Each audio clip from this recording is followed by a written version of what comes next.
And then let's talk Celtic. The Matt O'Reilly deal is finally official. Is it more important for Celtic to actually just take that income of around £30 million or try and reinvest it to immediately try and get out of the league stage of the Champions League? Because I think those numbers are pretty similar, right? 30 million to about what you would make for getting out of the league stage. Well, it's probably a little bit late now for Celtic to make those big purchases that they should really have done already. They would have known that that sort of money was going to be coming in. But you need to have, for the Champions League, as we've said, they come so early in the Scottish season, those games, that they really have to have that squad in for pre-season. And so it becomes a little bit late to actually make those impactful purchases that you're hoping for. Nevertheless, this is what the fans at Celtic have been complaining about, is the board have been too tight in releasing the purse strings in terms of those acquisitions, which probably should have been there already. However, there could be a chance to do one or two blockbuster signings. I know that Brendan Rodgers would be keen to strengthen the squad always, and I know that he's keen to avenge himself for last year's poor performance in the Champions League group. The new format with the 8 games is going to be important for a very strong squad, so it's not too late, but they're going to have to really roll the dice and get those deals done now if they're going to be able to make those impactful signings they need.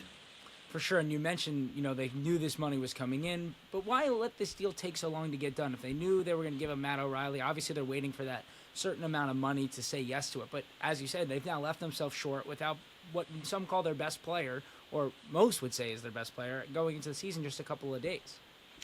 Well, deals take a while to get done, but O'Reilly was always going to go. There was enough interest from enough clubs that Celtic could have pretty much counted on that sort of money to have happened. They'll have heard from the player's agent as well that he would have been happy to go.